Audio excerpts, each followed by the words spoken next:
The sound of a hammer striking iron against stone echoes across the village square. It is just before dawn on May 2nd, 1597. The village is called Gernsheim, a small community in the Rhine region of what is now Germany. The church of Sankt Nicholas rises above the half-timbered houses, its white walls catching the first gray light of morning. Two men are working on the church's exterior wall, approximately 12 feet above the ground. They are mounting something into the stone. The object is made of iron, roughly 18 inches long, curved like a shepherd's crook, but sharpened to a point at one end. It has been forged specifically for this purpose. It has been blessed by a priest, and in approximately 2 hours, it will be driven through the body of a living woman. A crowd is already gathering in the churchyard below.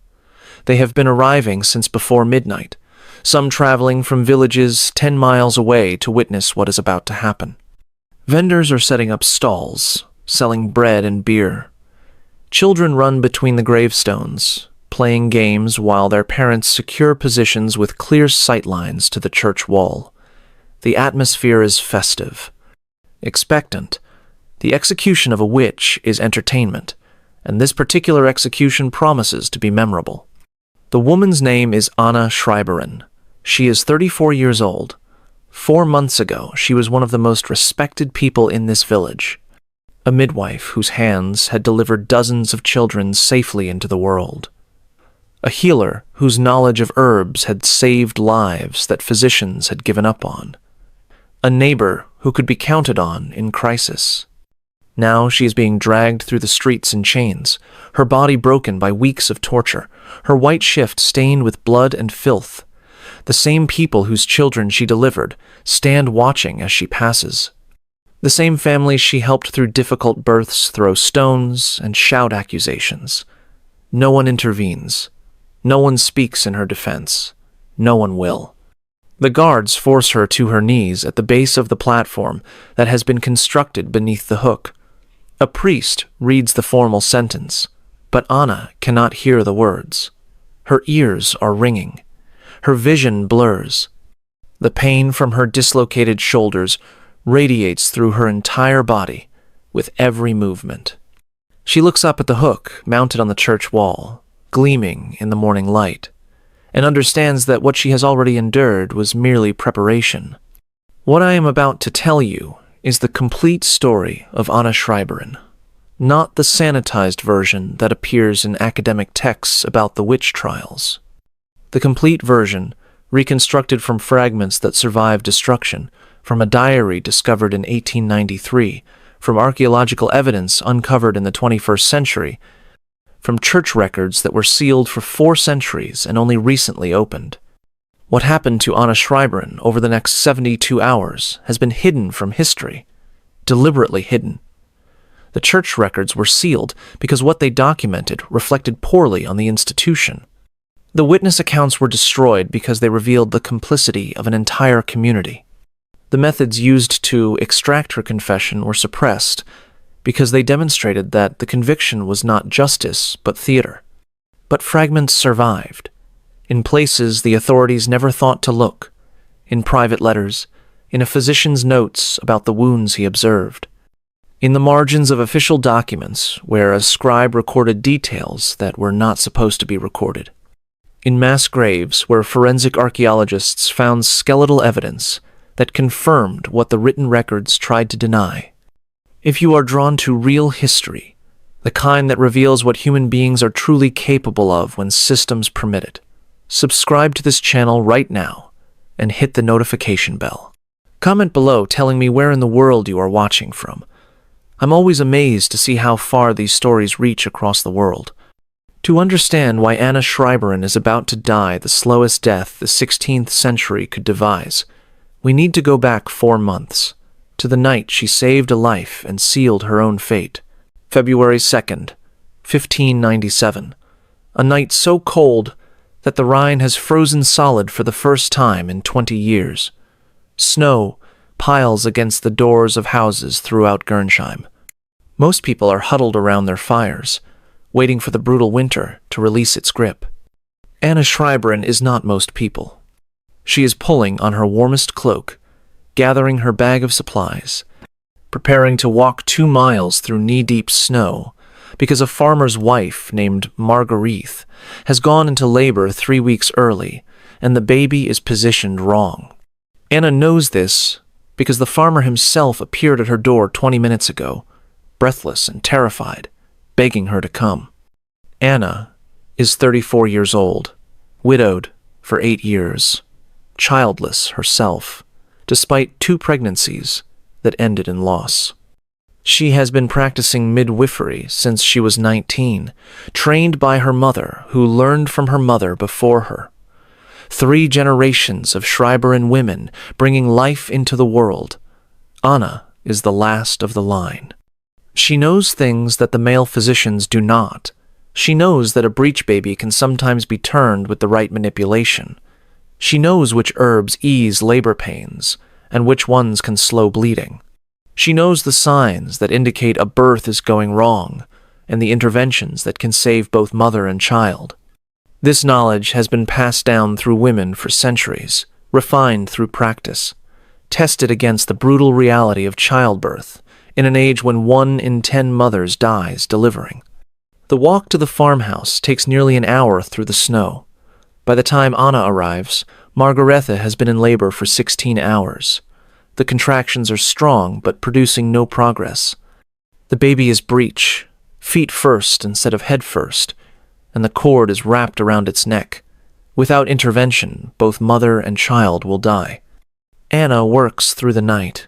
She uses techniques no physician would recognize, manipulating the baby's position through the mother's abdomen, reaching inside to unwrap the cord, turning the child degree by degree until the head is positioned correctly. It is brutal, exhausting work. Marguerite screams until she has no voice left. The farmer paces outside the bedroom door, certain he is about to lose his wife. At dawn, a boy is born, healthy, breathing, crying lustily as Anna clears his airways and places him on his mother's chest. Margarethe is weak, but alive. The bleeding, which could have been fatal, responds to the herbs Anna presses against her. The farmer falls to his knees when Anna emerges from the bedroom. He thanks her with tears streaming down his face. He promises her anything, whatever she wants. She has saved his wife and his son. She has performed a miracle. Anna asks only for her usual fee, a few coins, some preserved meat, a measure of grain. The compensation is modest because Anna does not do this work for money. She does it because it is her gift, her purpose, the thing she was born to do. But as she washes the blood from her hands in the farmhouse basin, she notices the farmer watching her. His gratitude is still present, but something else has entered his expression. Something that looks almost like fear. He crosses himself as she dries her hands. A quick gesture, almost unconscious, the sign of the cross made in the presence of something unholy. Anna pretends not to notice. She gathers her bag. She accepts the payment. She begins the long walk home through the snow as the sun rises over the frozen landscape. The child she delivered that night would grow to be 63 years old. He would have children and grandchildren and live to see the end of the witch trial era in Germany. His mother would tell him, years later, that a woman named Anna saved both their lives on the night he was born. She would not tell him what happened to Anna. Some memories are too painful to pass down. Anna herself had 4 months left to live, and the first accusation was already forming in someone's mind. 3 weeks later, February 23rd, 1597, another summons, another desperate family, another life hanging in the balance. This time, it is not a birth. It is a child already born, already 7 years old, already beloved by parents who have wealth and influence in Gernsheim. The Hoffman family owns the mill that grinds the village's grain. They employ a dozen workers. They have the ear of the local magistrate. They are not people whose tragedy will pass unnoticed. Their son, Wilhelm, has been sick for 2 days. Fever, convulsions. The village physician has already visited and prescribed bleeding, which has produced no improvement. In desperation, Frau Hoffmann sends for the midwife, who everyone knows has other skills. Knowledge of herbs and remedies that the physicians dismiss as peasant superstition, but that somehow work when their learned methods fail. Anna arrives at the Hoffmann house as the church bells strike noon.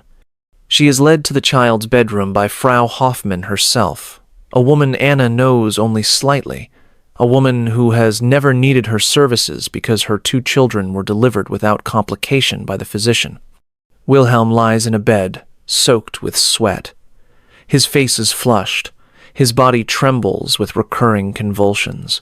His eyes roll back in his head when the spasms take him. Anna has seen this before. She recognizes the pattern. She knows that some children recover from this fever and some do not, and that there is very little anyone can do to influence which outcome occurs. But she has to try. For 3 days and 3 nights, Anna remains at the Hoffmann house. She prepares infusions of willow bark to reduce the fever. She applies cool cloths when the convulsions come.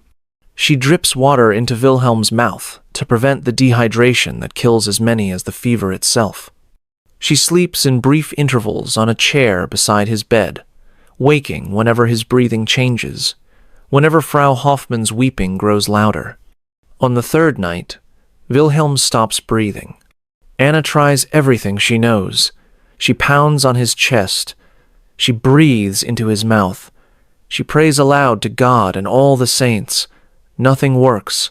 The child is dead, 7 years old, gone between one moment and the next while his mother watches and his father stands helpless in the doorway. Frau Hoffmann's grief is a physical thing. It fills the room.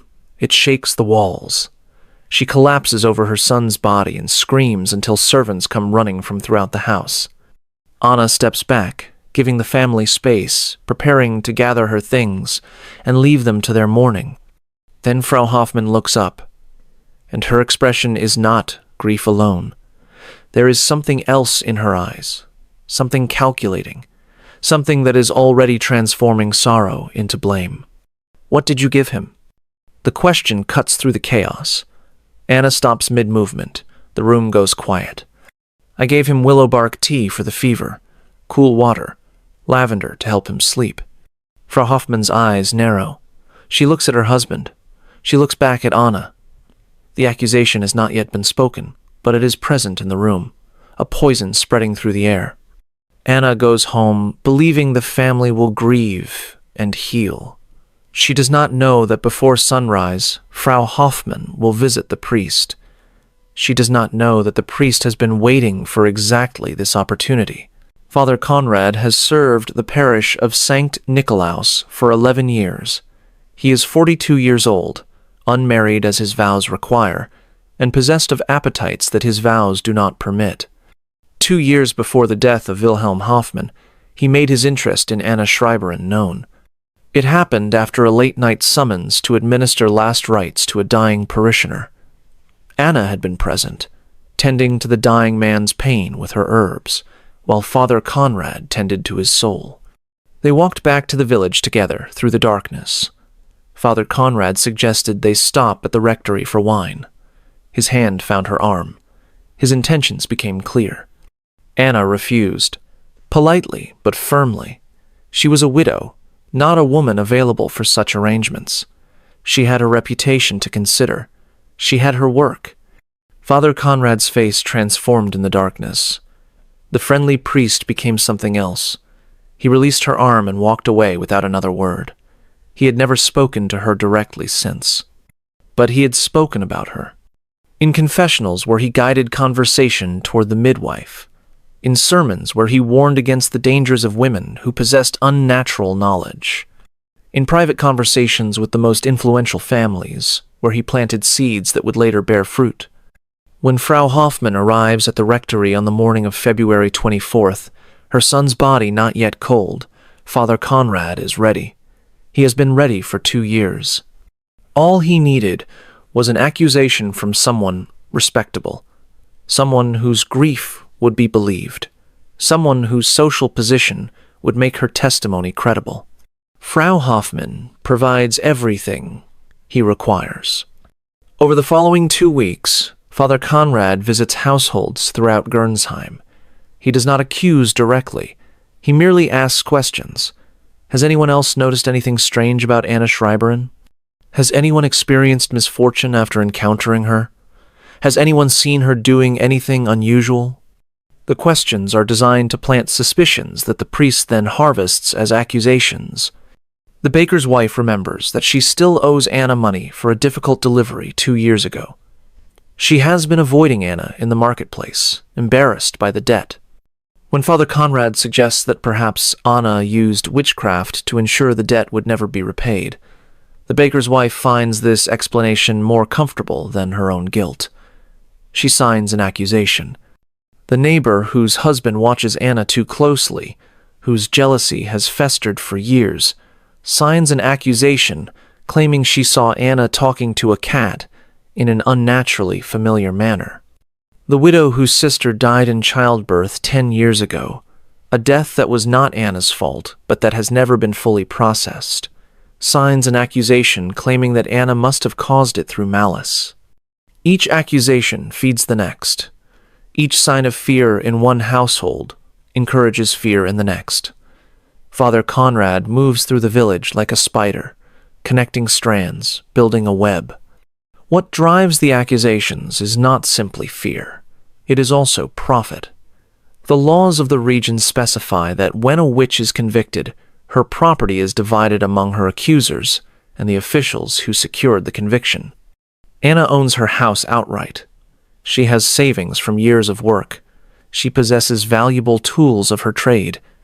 The accusers are not merely afraid of her, they are investing in her destruction. Within 2 weeks, 7 women have made formal statements against Anna Schreiberin. The accusations include causing her cows to give more milk than her neighbor's cows, looking at someone who subsequently fell ill, being seen gathering herbs at midnight, knowing things she should not know, consorting with familiar spirits in the form of cats, and causing the death of Wilhelm Hoffmann through witchcraft. Under the laws governing witch trials in the region, 5 accusations from separate households trigger automatic arrest and investigation. Anna has 7. But she does not know this. She has continued her work, unaware that the web has already closed around her. She has delivered another baby. She has treated an elderly man's cough. She has lived her life as if nothing has changed. On March 14th, the magistrate's own daughter complains of stomach pains after eating fish that may have been spoiled. By morning, someone has suggested that the timing is suspicious, that the midwife may have cursed the magistrate's household to prevent investigation. The magistrate, who had been hesitant about pursuing the accusations, suddenly finds his hesitancy evaporated. On March 15th, just before midnight, they come for Anna. The sound wakes her from deep sleep. Horses, many horses. The thunder of hooves on frozen ground, coming closer, stopping outside her door. Anna sits up in bed, disoriented. It is the middle of the night. No one summons a midwife with horses. Something is wrong. The door splinters before she can reach it. Men pour into her small house, filling the single room with bodies and torchlight and shouting. She recognizes some of them. The blacksmith's apprentice. A farmer from the edge of the village. Men she has known for years, now wearing the badges of the night watch and carrying chains. She asks what is happening. No one answers. She is seized by the arms, her nightclothes providing no protection against hands that grip hard enough to bruise. The chains are already prepared, iron shackles that close around her wrists with a finality that makes her stomach lurch. She is dragged toward the door without being permitted to dress, without being permitted to gather belongings, without being permitted to do anything except stumble forward between guards who will not meet her eyes. Outside, the village is awake. Faces appear in windows, lit by candles, watching the procession pass. Anna sees people she knows, the family whose child she delivered last month, the woman whose difficult labor she guided safely through, the elderly couple whose pain she has eased with her remedies. No one speaks. No one intervenes. No one does anything except watch. The journey to Darmstadt, where the regional prison is located, takes 3 hours on horseback. Anna is not given a horse. She is forced to walk, her bare feet on frozen ground, chains connecting her wrists to the saddle of a guard's mount. When she falls, she is dragged until she regains her footing. When she cries out in pain, she is told to be silent. The prison is a stone building attached to the courthouse. Anna is processed without ceremony. Her name is recorded in a ledger. Her possessions, such as they are catalogued. The chain of her nightclothes is noted as evidence of her poverty, or perhaps her wickedness. She is taken down a narrow staircase into the cellars. The cell measures approximately 8 feet by 6 feet. Stone walls weep moisture. Straw on the floor is rotted and stinking. A bucket in the corner serves as the only sanitation. The darkness is nearly complete when the guard takes his torch and leaves her alone with the rats. Anna spends that first night certain that morning will bring explanation, perhaps even apology. This must be a mistake. She is a midwife, a healer, a respected member of her community. Someone has made an error. Someone will correct it. Morning brings something else entirely. Morning brings the Inquisitor. His name is Heinrich Schultheis. He is 53 years old. He has been investigating accusations of witchcraft for 27 years, beginning in the Trier region during the Great Panic of the 1580s, and moving throughout the German territories as his reputation grew. He has personally overseen more than 200 witch trials. He has secured confessions in every single case. 100%. That is his record. Every person he has investigated has confessed to witchcraft. Every single one. When he enters Anna's cell on the morning of March 16th, he does not look like a monster. He looks like someone's grandfather. Gray hair thinning at the crown. A slight stoop to his shoulders. Kind eyes that seem to offer sympathy for the situation she finds herself in. He introduces himself with courtesy. He asks if she has been given water, and when she says no, he calls for a guard to bring some. He waits while she drinks. He allows her to compose herself before he begins. The questions start gently. Do you know why you are here? Anna says she does not. Schultheis nods, as if this is expected. He explains, in patient terms, that accusations have been made. Serious accusations. Multiple accusations from multiple sources. The law requires investigation. Anna protests her innocence. She is a midwife. She helps people. She has never harmed anyone. Schultheis listens. He writes notes on a tablet. He does not interrupt. When she finishes, he looks up with those kind eyes and asks his first real question. When did you first meet the devil?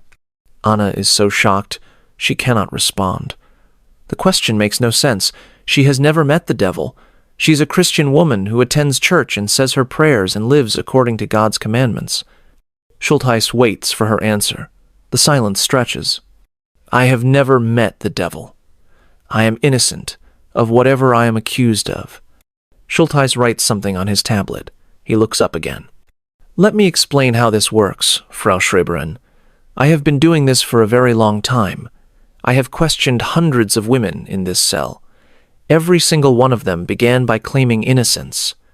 Every single one of them eventually confessed to their true nature. The only difference between them was how long the process took. He pauses, letting the words settle. If you confess now, freely and completely, you will be shown mercy. The execution will be quick, a moment of pain, and then you face God's judgment, which is more merciful than man's. If you do not confess, we will be forced to use methods that will compel confession. These methods are unpleasant.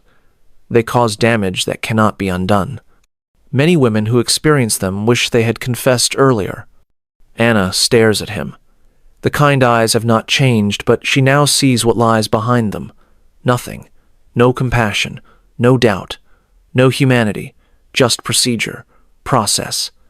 A machine wearing a human face. I have done nothing wrong. I cannot confess to what I have not done. Schultheis closes his tablet. He stands. He walks to the cell door and knocks. Guards enter. We will begin tomorrow, he says. Tonight, you will not sleep. The guards will ensure this. By morning, you may find your memory improved. He leaves. The guards remain. Every time Anna's eyes close, they shake her awake. Every time she lies down, they force her to stand. The night lasts forever. Morning brings Schultheis again, and this time he is not alone. This time, the guards bring ropes and pulleys and a wooden frame. This time, Anna learns what the strappado means. Her arms are bound behind her back, wrists tied together. A rope is threaded through the bindings and thrown over a beam in the ceiling. The guards begin to pull.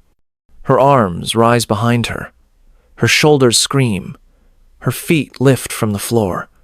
Her entire body weight hangs from her twisted arms, pulling them backward and upward, at an angle the human body was never designed to achieve.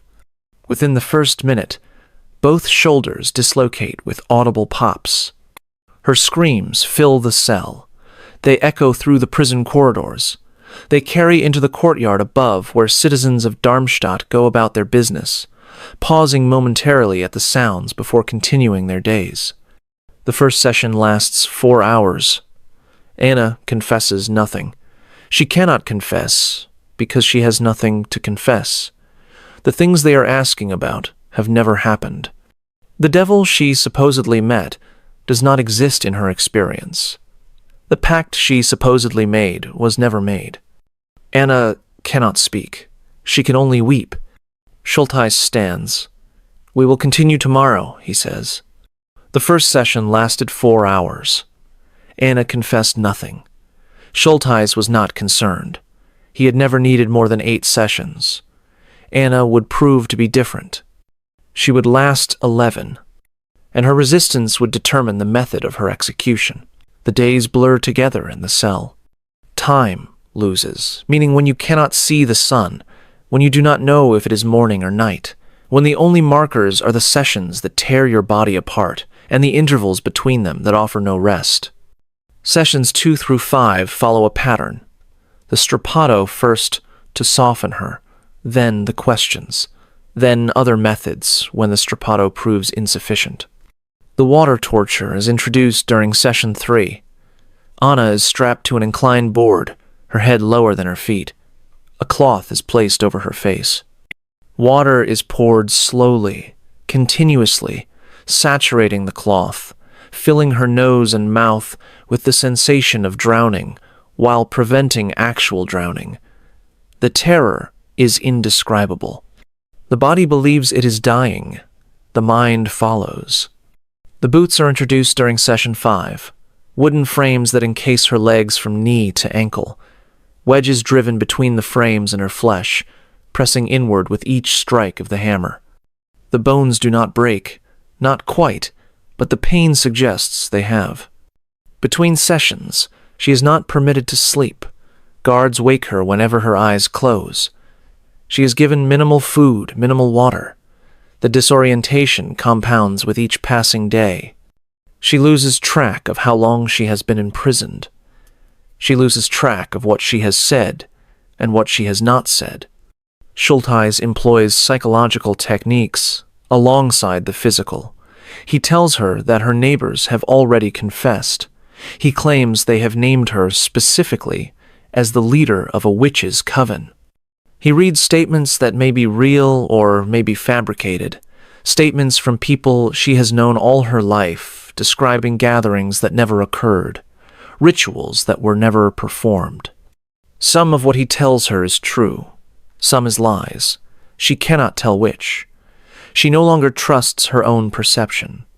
Session 8 introduces something new, something that breaks through the fog of pain and exhaustion with terrible clarity. They bring in a witness, a woman carrying an infant. Anna recognizes them both.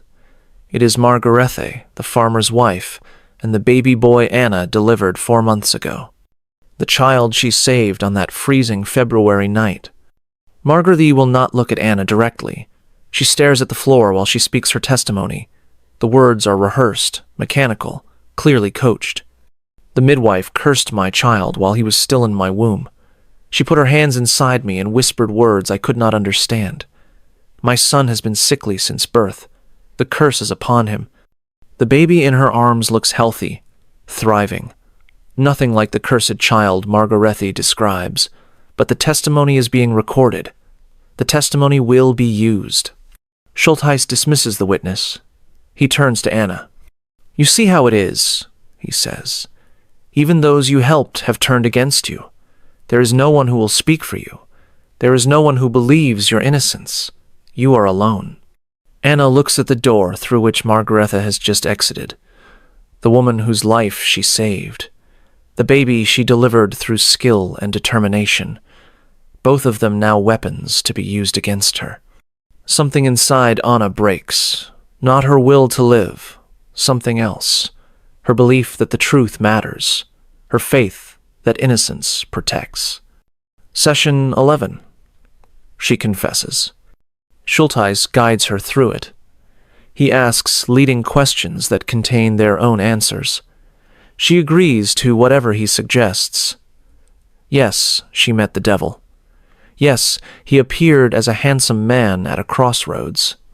Yes, she made a pact. Yes, she attended gatherings where witches danced and performed obscene rituals. Yes, she used her knowledge to curse rather than heal. The confession takes 3 hours. Schultheis records every word. When he asks for names of other witches, Anna provides them. She names women from her village, women she knows. Women who have done nothing wrong except exist in the wrong place at the wrong time. She names 7 women. She condemns them to the same fate she faces.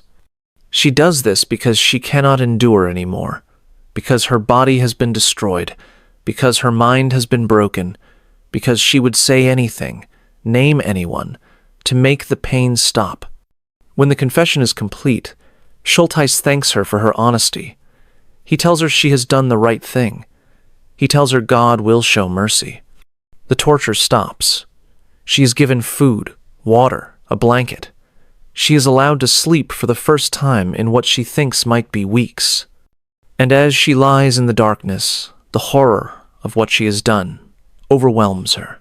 7 names, 7 women, 7 lives she has destroyed to save what remains of her own ruined life.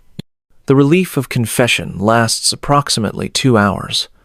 Then the full weight of her betrayal settles onto her chest, heavier than any physical torture. She will carry those names to her death and beyond. April 28th, 1597. The courtroom in Darmstadt is packed with spectators who have waited since dawn for admission. The trial of Anna Schreiberin has drawn attention from throughout the region. Witch trials are common, but this one involves a respected midwife from a prosperous village. The drama is irresistible. Anna is brought in through a side door. She can barely walk. Her shoulders have never properly healed from the dislocations. Her legs are swollen and discolored from the boots. She has lost perhaps 30 pounds since her arrest 6 weeks ago. She looks like a corpse that has not yet stopped moving. The crowd murmurs as she enters. Some people gasp at her condition. Others nod with satisfaction, seeing the marks of torture as confirmation of guilt. Surely an innocent woman would not have been treated so harshly. Surely the authorities know what they are doing.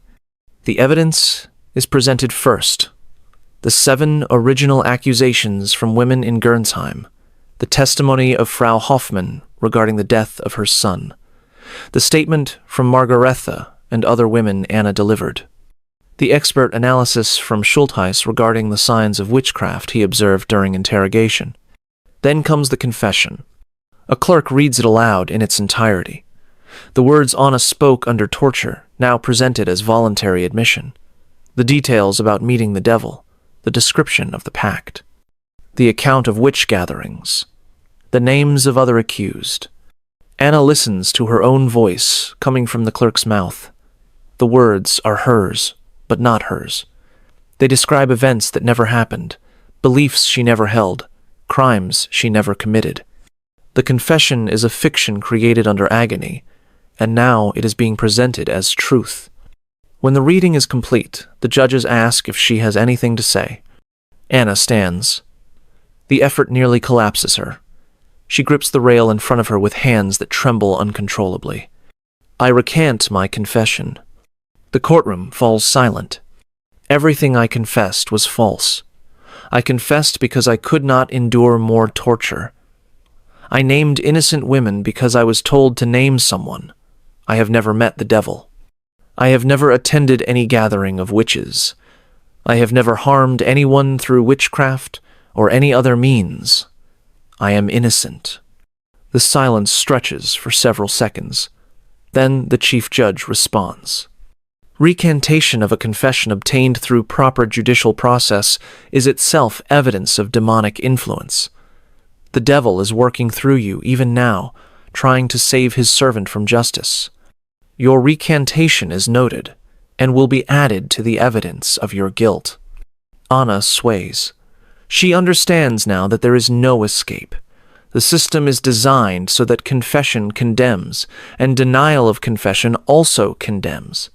There is no correct answer. There is no path to acquittal. The verdict was determined before she entered this room. The judges deliberate for approximately 1 hour. When they return, the chief judge reads the verdict. Guilty of witchcraft. Guilty of congress with the devil. Guilty of murder of Christian children through maleficent magic. Guilty of conspiracy with other witches to harm the community. The sentence follows. Death by the hook. Anna does not react when the sentence is read. She has moved beyond reaction. She has moved beyond fear. She stands motionless while the courtroom erupts in cheers and shouts, while spectators congratulate each other on the successful prosecution, while the judges file out and the guards approach to return her to her cell. One thought occupies her mind as they drag her away. She has heard of the hook. Everyone in the region has. It is reserved for the worst cases. Witches who killed children. Witches who caused crop failures. Witches whose crimes were considered so severe that ordinary execution was insufficient. She would be the 17th person executed by this method in the Rhineland. She would be the first whose death would take more than 2 days. To understand what Anna Schreiberin faces, you need to understand what the hook is and what it does. The practice originated in Germanic regions during the 15th century, though similar methods existed earlier in other parts of Europe. It was considered an appropriate punishment for crimes involving betrayal of sacred trust, particularly witchcraft committed by those who were supposed to serve the community. The hook itself was a piece of iron, approximately 18 inches long, curved like a shepherd's crook. The straight end was sharpened to a point. The curved end was designed to bear weight. The entire implement was forged by specialists who understood exactly how it would be used. The hook was typically mounted on the exterior wall of a church, a city gate, or another prominent public building. The location was chosen for maximum visibility. The condemned would hang in plain sight of anyone passing by, a living lesson about the consequences of sin. The method of application varied by region, but the most common approach in the Rhineland was insertion through the flesh behind the collarbone. The executioner would position the victim, drive the sharpened point through the muscle and tissue, push until the curved portion emerged on the other side, then lift the victim by the hook and secure it to the wall mounting. The hook avoided major blood vessels. This was intentional. A severed artery would cause rapid death, defeating the purpose of the punishment. Instead, the hook passed through muscle tissue, creating a wound that bled slowly and painfully, but did not immediately threaten life. Once secured to the wall, the victim's entire body weight was supported by the hook through their flesh. Any movement caused the metal to shift, tearing tissue, widening the wound, increasing pain. Victims learned quickly to remain as still as possible, but complete stillness was impossible. Breathing caused movement. Heartbeat caused movement. Life itself caused movement. Death came eventually from several possible causes: exposure to the elements, dehydration, shock from pain and blood loss, infection of the wound. Some victims died within 12 hours. Others lasted 48 hours or more. The record in the region was a man who survived on the hook for 6 days before finally succumbing. The average survival time was between 24 and 36 hours, long enough for the victim to experience the full horror of their situation, long enough for crowds to gather and witness, long enough for the lesson to be thoroughly absorbed by anyone watching. The religious symbolism was explicit. The hook was mounted on church walls so that victims would hang in sight of congregations entering for services. The positioning was calculated so that the condemned would face outward, their suffering visible to all who approached the house of God. The message was clear. This is what happens to those who betray their faith. Anna Schreiberin would be hung from the wall of Sankt Nikolaus in Gernsheim, the church where she was baptized 34 years earlier. The hook would enter her body approximately 6 inches from where the priest had anointed her with holy water as an infant. The same congregation that welcomed her into the Christian faith would watch her die for 3 days. May 1st, 1597, Anna's last night on earth. The cell she occupies now is different from the one where she was tortured. It is larger, with a small window that admits moonlight. The improvement is not mercy. It is practicality. Prisoners awaiting execution sometimes receive better conditions in their final hours, not out of compassion, but because they are now the property of the spectacle. A prisoner who dies in her cell before the scheduled execution cheats the crowd of their entertainment. Anna cannot sleep. She sits on the straw pallet that serves as her bed and watches the stars through the window's iron bars. She has not seen stars in 6 weeks. She had forgotten how beautiful they are. A priest arrives sometime after midnight, not for comfort, not to offer genuine spiritual counsel. He has been sent to extract a final confession, the complete one that will be read aloud at her execution. The authorities want details, names of accomplices, descriptions of rituals, information that will fuel future prosecutions. Anna gives him what he wants. She is past resistance. She adds details she has invented, embellishments that never happened, descriptions of ceremonies she has imagined from the questions she was asked during torture. The confession grows longer and more elaborate. The priest writes furiously, delighted with the material. When he leaves, Anna is alone with her thoughts. She thinks about her mother, dead for 15 years now, who taught her everything she knows about healing and childbirth. She wonders what her mother would say if she could see her daughter now. She suspects her mother would understand. The women in her family have always known that their knowledge was dangerous, that helping too successfully could be as perilous as failing. She thinks about the children she has delivered. Dozens of them, scores. Children who are now young adults, who have children of their own, who exist in the world because Anna's hands guided them safely into life. She wonders if any of them know that the woman who brought them into the world is about to die on a hook. She thinks about the husband she lost 8 years ago, a good man who caught a fever during harvest season and was dead within a week. She has missed him every day since. Tonight, she is almost grateful that he did not live to see this. Almost. She thinks about the women she named. 7 women who are now in cells like this one, facing torture, facing accusations they cannot disprove. Some of them are people she has known all her life. Some are mere acquaintances whose names surfaced in her broken mind when Schultheiss demanded more names. She has condemned them all. She will die knowing she has condemned them all. She does not sleep. She watches the stars wheel slowly across the fragment of sky visible through her window. She prays, though she is no longer sure anyone is listening. She does not pray for rescue. She does not pray for mercy. She prays for it to be quick.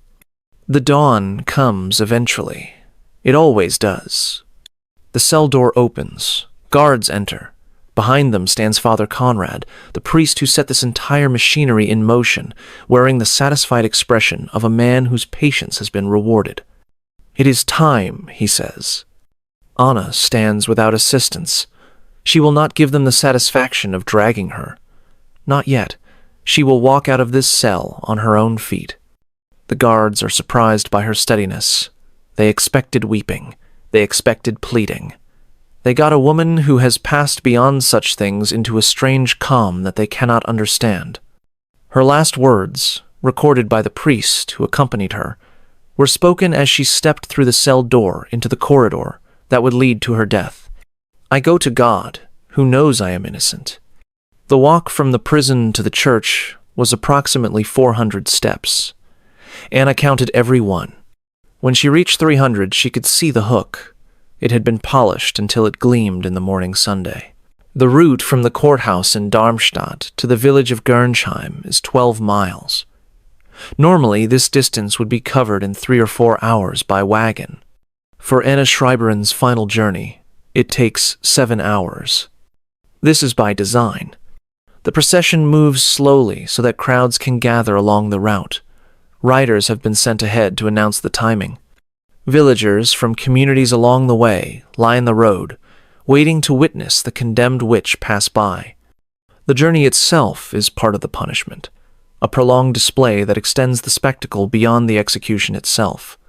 Anna is placed in an open cart, standing, her hands bound to a post behind her, so she cannot sit or fall.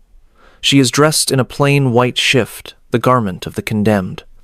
Her hair, unwashed for 6 weeks, hangs in matted clumps. Her face is gaunt, her eyes hollow, her body swaying with every bump in the road. The crowd's reaction varies as the cart passes through different communities. In some villages, people stand in silence, watching with expressions that are difficult to read. In others, the mood is festive, almost celebratory. Children throw rotten vegetables. Adults shout insults. The accusations from her trial are read aloud at each stop, refreshing the crowd's understanding of why this woman deserves what is about to happen to her. Anna recognizes some faces along the route. A woman she helped through a difficult birth 3 years ago, now standing with her healthy child, watching Anna pass without expression. A farmer whose wife died in childbirth, despite Anna's best efforts, his face twisted with something that might be satisfaction.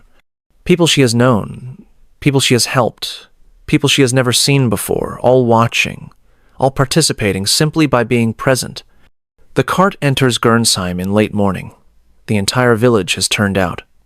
Hundreds of people crowd the streets, more people than Anna has ever seen in one place. They have come from miles around for this. A hook execution is rare.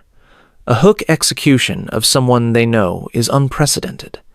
The route through the village passes her own house.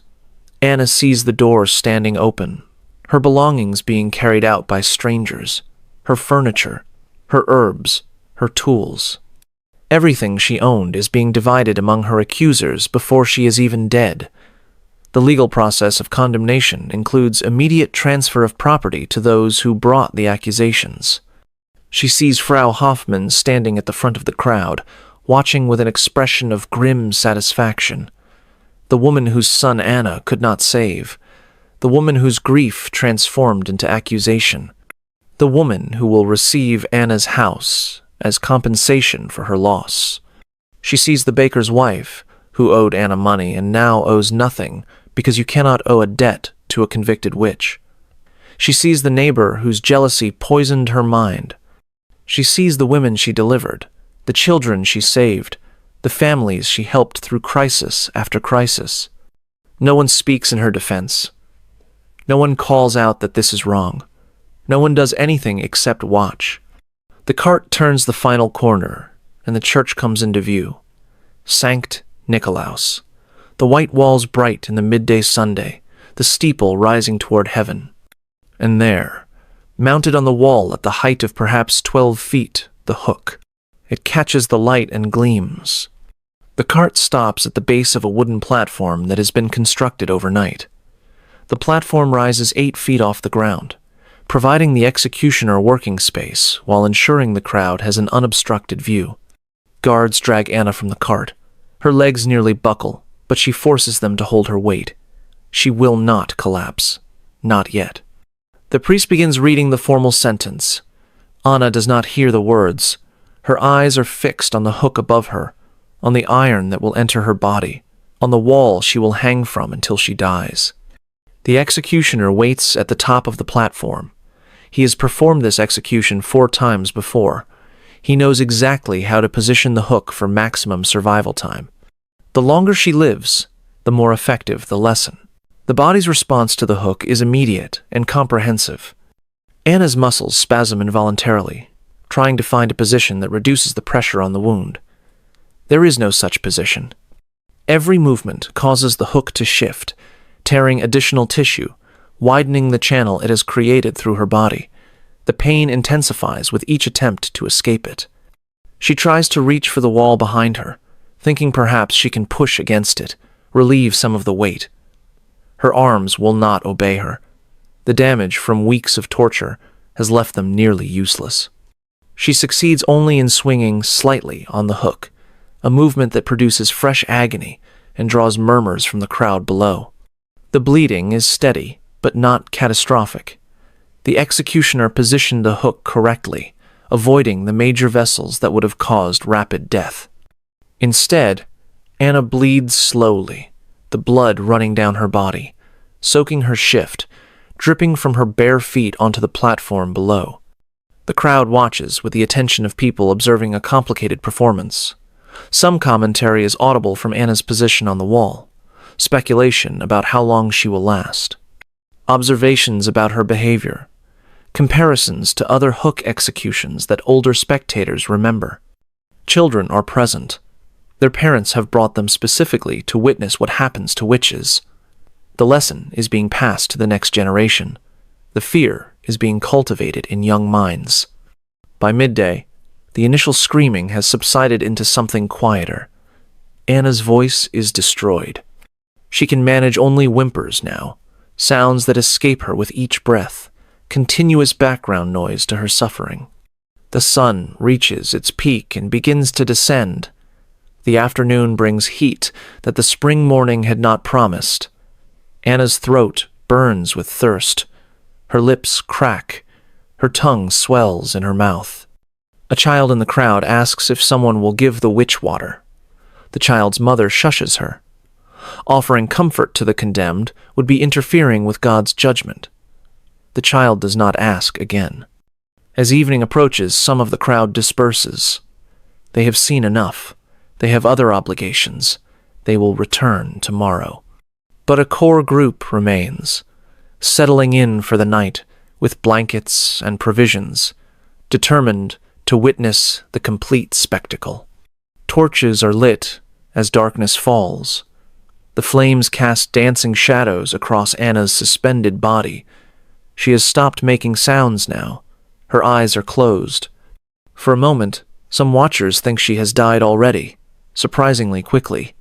Then she moves, a small shift of her weight, a fresh trickle of blood, a confirmation that she is still alive, still suffering, still hanging from the church wall where she was baptized 3 decades ago. The first night is longer than the day. Anna drifts in and out of consciousness. When she is aware, the pain is everything. When she fades, she dreams of things that never happened, and people who are not here. She sees her mother. She sees her husband. She sees children she delivered, healthy and grown, come to thank her for their lives. The dreams are brief. The pain always brings her back. Dawn of the second day finds her still alive, still bleeding, still hanging. The crowd has grown overnight. Word has spread that the witch is lasting longer than expected. People want to see for themselves. They want to be present when death finally comes. But death is not ready. Not yet. The platform is rough wood, hastily constructed, already stained from preparations that occurred before Anna's arrival. The executioner stands at its center, a man in his 40s with the thick arms of someone who works with heavy objects. His face shows no expression. This is work, nothing more. Beside him is his assistant, younger, nervous, holding the iron hook that will end Anna's life. The assistant has never participated in a hook execution before. His hands are trembling. The formal reading of crimes takes approximately 15 minutes. Every accusation, every detail of the confession, every name of the women Anna condemned under torture. The crowd listens with the attention of people absorbing a story, reacting at appropriate moments, gasping at the worst details, murmuring approval when the sentence is repeated. When the reading concludes, the priest asks Anna if she wishes to confess one final time. This is tradition. The condemned is offered one last opportunity to unburden her soul before facing God's judgment. Anna says nothing. Her silence is noted. The priest shakes his head sadly, as if her refusal to speak confirms everything that has been said about her. He steps back. The executioner steps forward. 2 guards seize Anna by the arms and force her up the platform stairs. Her legs give out on the 3rd step, and they drag her the rest of the way. At the top, they position her facing the church wall. Her back is to the crowd. They will not see her face during what comes next. The executioner's assistant hands over the hook. It is heavy, perhaps 5 pounds of iron, cold despite the spring sunshine. The executioner examines it briefly, running his thumb along the sharpened point, satisfying himself that it is ready. He approaches Anna from behind. He places one hand on her shoulder to hold her steady. With the other hand, he positions the hook's point against the back of her neck, approximately 2 inches below the base of her skull, slightly to the left of her spine. The crowd falls silent, hundreds of people holding their breath. The executioner drives the hook forward.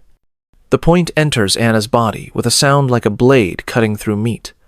It passes through the muscle of her neck, through the tissue between her bones, and emerges at the front of her body just below her collarbone.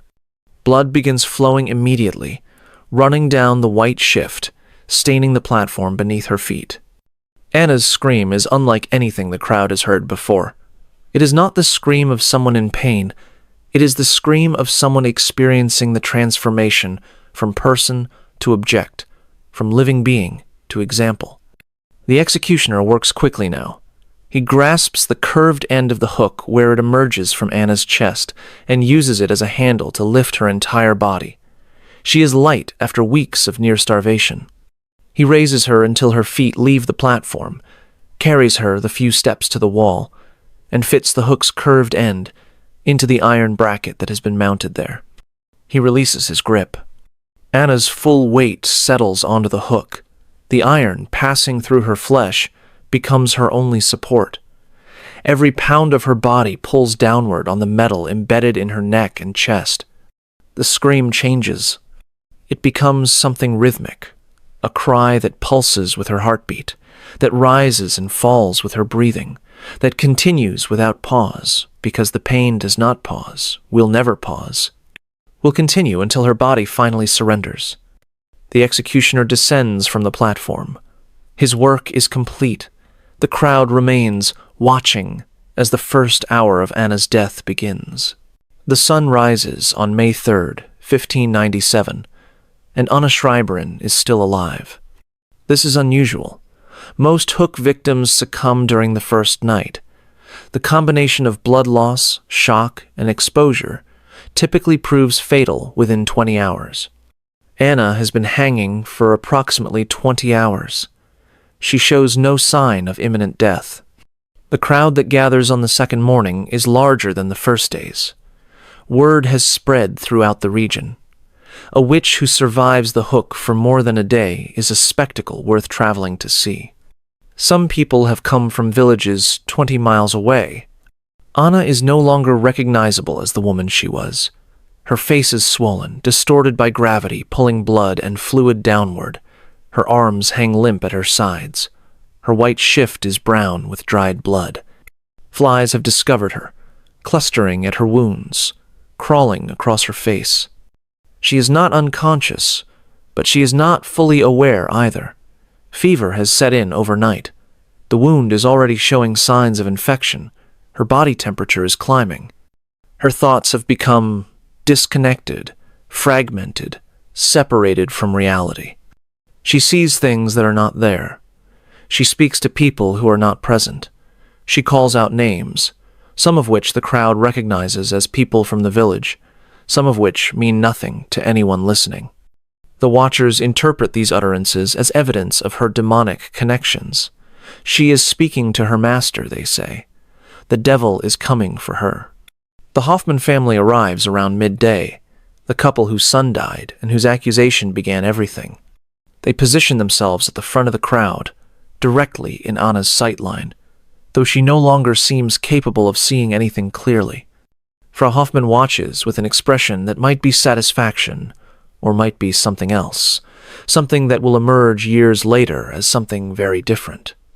The priest, Father Conrad, conducts an impromptu sermon using Anna's suffering as his text. He speaks about the wages of sin. He speaks about the mercy of God compared to the justice of man. He speaks about the eternal torments that await those who serve the devil, torments that make the hook seem gentle by comparison. Anna does not hear the sermon. She is somewhere else now, somewhere inside her own failing body, somewhere the words cannot reach. The second night is worse than the first. Anna's fever climbs. Her body convulses periodically, each convulsion causing the hook to tear fresh tissue. The bleeding increases. The crowd thins as darkness falls, but the core of dedicated watchers remains. Someone brings a lantern close to examine her face. Her eyes are open but see nothing. Her lips move but produce no sound. The examination confirms that she is still alive, barely, clinging to existence through some mechanism that no one can explain. The observer reports to the crowd that the witch must be sustained by demonic power. No natural person could survive so long. Her continued life is proof of her guilt. The interpretation is accepted. The crowd settles in to watch through the second night. Dawn of the third day, May 4th. Anna Schreiberin has been hanging from the hook for approximately 50 hours. She is dying now. Everyone can see it. The change that precedes death has settled over her features. Her breathing has become irregular, gasping. The intervals between breaths grow longer.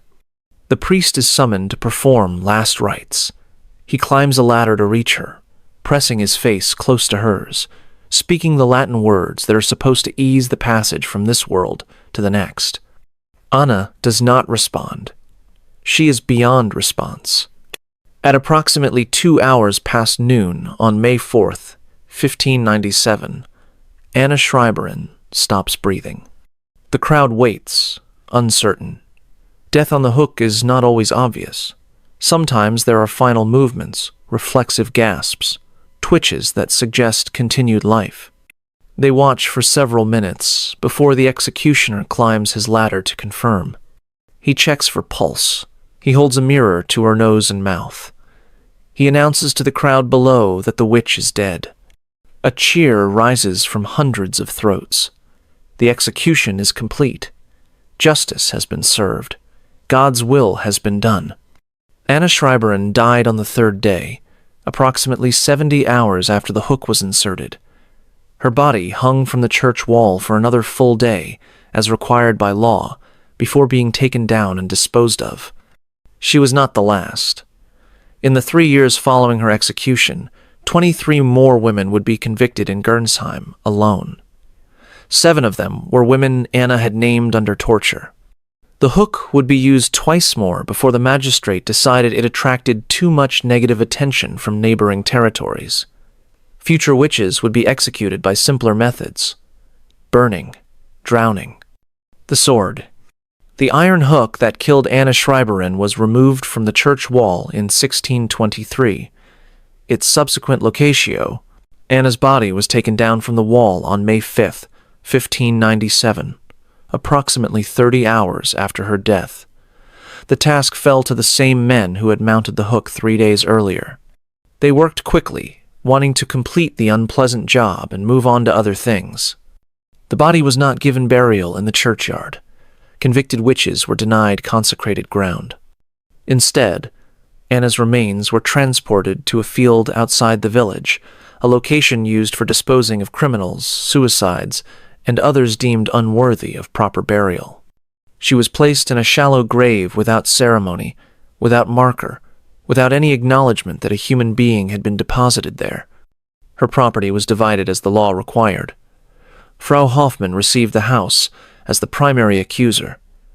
Father Conrad received her savings, a small sum that had been hidden in a jar beneath her floorboards. The baker's wife received forgiveness of her debt, plus an additional payment for her testimony.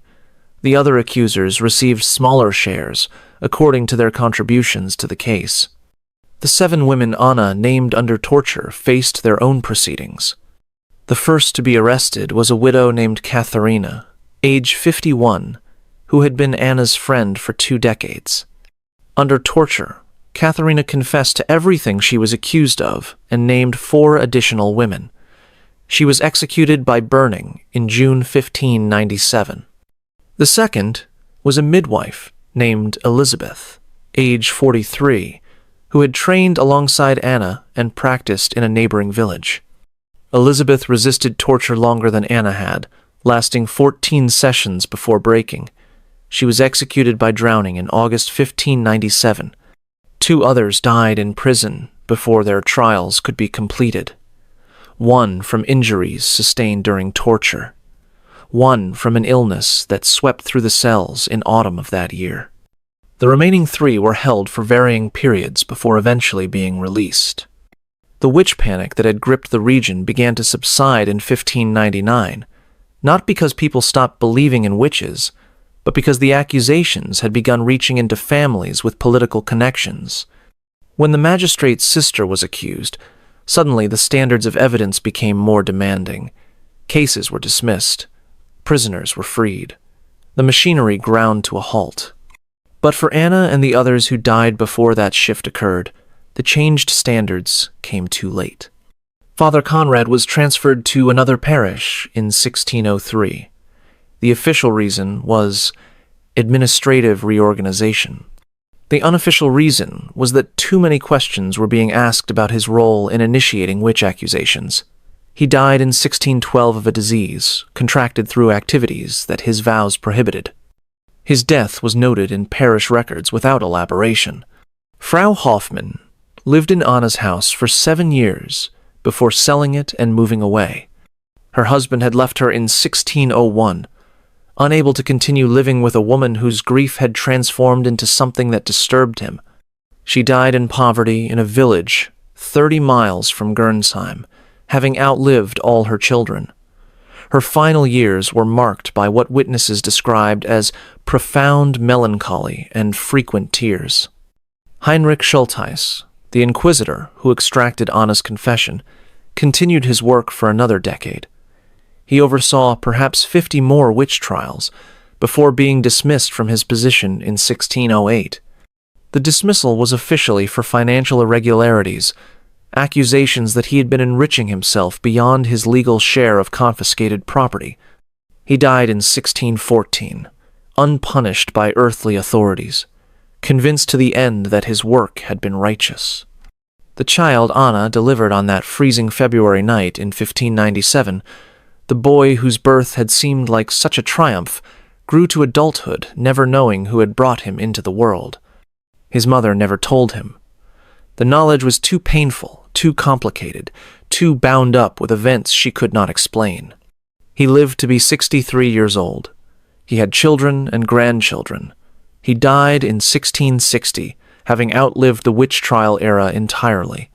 His descendants still live in the region. They do not know that their ancestor was delivered by a woman who was executed as a witch 4 months after his birth. Most documentation of Anna Schreiberen's case was destroyed. The church records were sealed in 1623, when the parish priest of that era decided that detailed accounts of hook executions reflected poorly on the institution.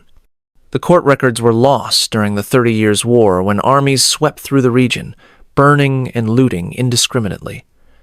The testimony of witnesses was never compiled because no one thought it worth preserving. For centuries, Anna existed only as a name in a list of executed witches, one of thousands recorded in fragmentary regional documents. Her story was forgotten because there was nothing to remember it by. Then, in 1893, a private collection of documents was donated to a library in Frankfurt. Among the papers was a diary kept by a man named Johann, who had been a young clerk in Darmstadt during Anna's trial. Johann had recorded what he witnessed in personal notes that were never intended for official use. His diary describes the trial in detail, the accusations, the confession, the recantation, Anna's appearance when she was brought before the judges, the crowd's reaction, the sentencing. He also describes the execution itself, which he attended out of what he called professional obligation. Johann's account is the most complete record of Anna's final hours. He describes her procession through the village. He describes the platform and the executioner. He describes the moment of insertion, the sounds she made, the way she hung from the wall.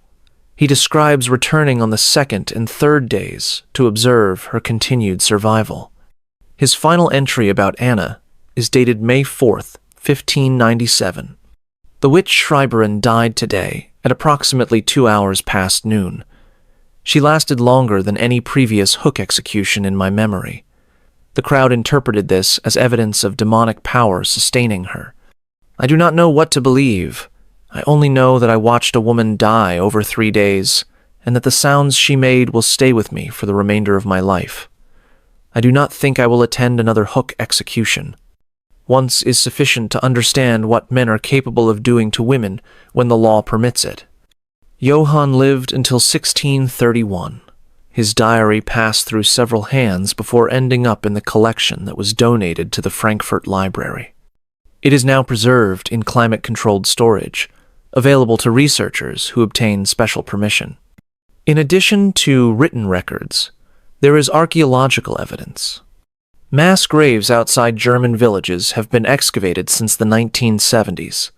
Forensic anthropologists have examined hundreds of skeletal remains from the witch trial era. Some of these remains show distinctive injuries consistent with hook execution, damage to the cervical vertebrae, and clavicle that matches the described method of insertion. In 2012, DNA analysis was conducted on remains found in a burial site outside Gernsheim. The analysis could not definitively identify any individual skeleton as belonging to Anna Schreiberen, but it confirmed that the site was used for disposal of executed individuals during the relevant time period. Modern ground-penetrating radar has identified additional burial sites that have not yet been excavated. The full scope of the witch trial death toll remains unknown. Estimates range from 40,000 to 60,000 executions across Europe, but these numbers may be conservative given how many records were lost or destroyed.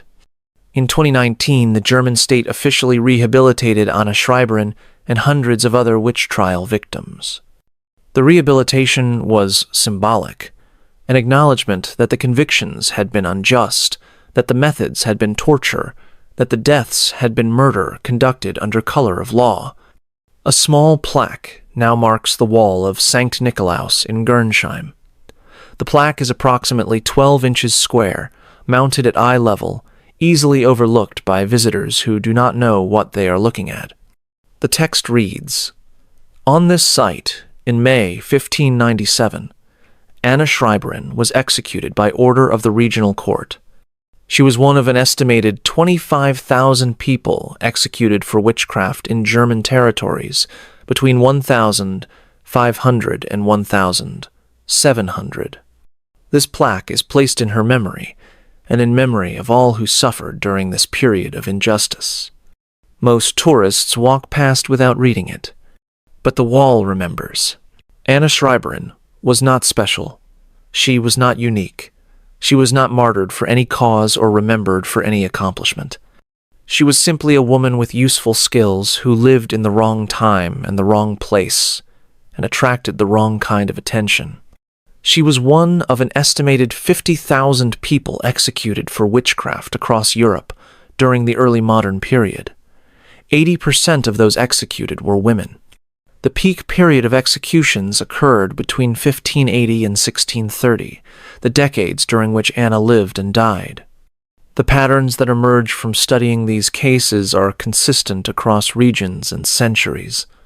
The accused were overwhelmingly women who lived outside normal social structures. Widows, spinsters, women who lived alone, women who had knowledge or skills that set them apart from their neighbors.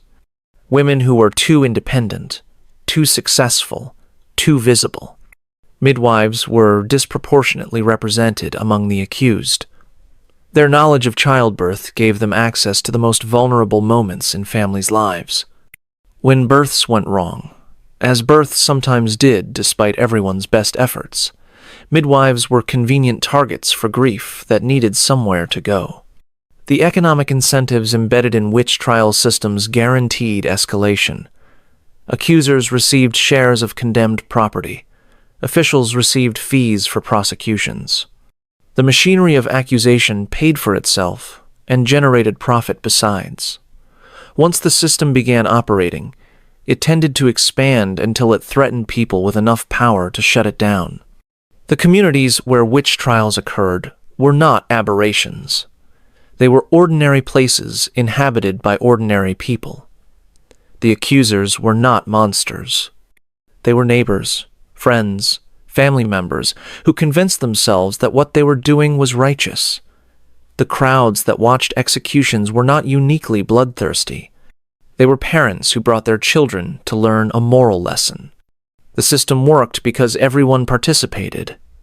The people who made accusations, the officials who processed them, the torturers who extracted confessions, the judges who pronounced sentences, the executioners who carried them out, the crowds who watched and cheered, the neighbors who said nothing, and the people who knew the accusations were false and testified anyway. The people who understood that confession under torture meant nothing and accepted it as evidence regardless. The people who profited from destroying innocent lives and slept soundly at night. This is what makes Anna Schreiberin's story relevant 400 years after her death. The specific circumstances are historical. We no longer execute people for witchcraft. We no longer use hooks as instruments of capital punishment. We no longer allow torture to extract confessions that courts then accept as valid. But the patterns that killed Anna Schreiberin persist. Moral panics that target vulnerable groups. Systems that reward false accusations. Communities that require scapegoats for their fears and failures. The transformation of grief into blame, of uncertainty into certainty, of neighbor into enemy. These patterns do not require belief in witchcraft. They require only fear and profit and silence. They require only systems that make it easier to destroy the innocent than to admit uncertainty. They require only ordinary people making ordinary choices that accumulate into extraordinary horror. Anna Schreiberin was not killed by evil people. She was killed by a system that allowed ordinary people to do evil things while believing they were doing good. That system was created by humans. It was operated by humans. It was eventually dismantled by humans when enough people recognized what it had become. The same is true of every system that destroys innocent lives. They are human creations. They can be human destructions. But only if enough people are willing to look at what is happening and call it by its true name. On the morning of May 2nd, 1597, a woman named Anna Schreiberin was dragged through the streets of the village where she had lived her entire life. The people she had helped, the families she had served, The children she had delivered stood watching as she passed. No one spoke in her defense. No one intervened. No one did anything except witness. She was hooked through the body and hung from a church wall to die over 3 days, punished for crimes she had not committed, condemned on evidence that was fabricated, broken by torture that would have extracted false confessions from anyone subjected to it. Her story was buried along with her body. The records were sealed or destroyed. The witnesses died without sharing what they had seen. For 4 centuries, she was nothing but a name on a list. But fragments survived, in unexpected places, in a clerk's private diary, in archaeological remains, in the collective memory of a village that could not entirely forget what it had done. Anna Schreiberin was officially rehabilitated in 2019, 422 years after her death. A plaque now marks the wall where she died. It is small and easy to overlook, but it exists. It tells anyone who pauses to read it that a woman was killed here, that her death was unjust, that her suffering deserves to be remembered. She was not a witch. She was not a servant of the devil. She was not a murderer of children.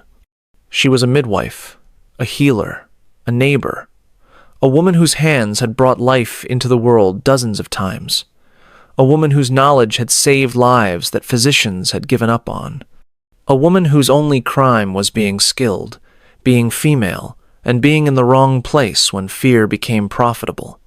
Her final words, recorded by the priest who accompanied her to execution, were, "I go to God, who knows I am innocent." She was innocent. The system that killed her knew she was innocent, in the ways that matter. The torture that extracted her confession was designed to extract confessions, not to determine truth. The trial that convicted her was designed to convict, not to establish guilt. The execution that ended her life was designed to terrify, not to deliver justice. Everyone involved knew this at some level. They knew that the confessions were coerced. They knew that the accusations were questionable. They knew that the methods were barbaric and the outcomes predetermined. They participated anyway. That is the hardest truth of Anna Schreiberin's story. It was not perpetrated by monsters. It was perpetrated by people who went home afterward and ate dinner and slept and rose the next day to continue their ordinary lives. People who told themselves they were doing the right thing. People who found ways to live with what they had done or witnessed or permitted. Those people were not different from us in any fundamental way. They were not uniquely cruel or uniquely blind or uniquely complicit. They were ordinary humans in an extraordinary situation, making choices that seemed reasonable within a system designed to make such choices seem reasonable. The system is what mattered. The system is what made Anna's death possible. And systems like that one do not stay buried in history. They re-emerge whenever the conditions that created them recur. Fear that demands explanation. Grief that demands blame. Uncertainty that demands certainty. The powerful protecting themselves by sacrificing the powerless. The profit to be made from accusation. The silence of those who know better but say nothing. These conditions exist in every era. They exist today. Anna Schreiberin cannot be saved. Her death cannot be undone. Her suffering cannot be erased. But her story can be remembered. And in remembering, perhaps we become slightly more capable of recognizing the patterns before they claim new victims. Remember her, not as a symbol or a statistic or a case study. Remember her as she was, a woman with a life and skills and relationships and hopes. A woman who delivered babies and mixed medicines and walked through snow to help strangers in need. A woman who existed in full human complexity before the system reduced her to a witch. The wall of St. Nicholas still stands in Gernsheim. The plaque is there for anyone who wants to find it. Most tourists walk past without reading. But some stop, some read, some stand for a moment in the place where Anna died and try to understand what happened there and why it matters still. That moment of attention is all she has now. That moment is her legacy. If you found this story valuable, subscribe and hit the notification bell. Share with anyone who needs to understand what ordinary people are capable of doing when systems permit it. Comment below telling me where in the world you are watching from. Anna Schreiberin was killed 427 years ago. Her death was documented, hidden, forgotten, and finally remembered.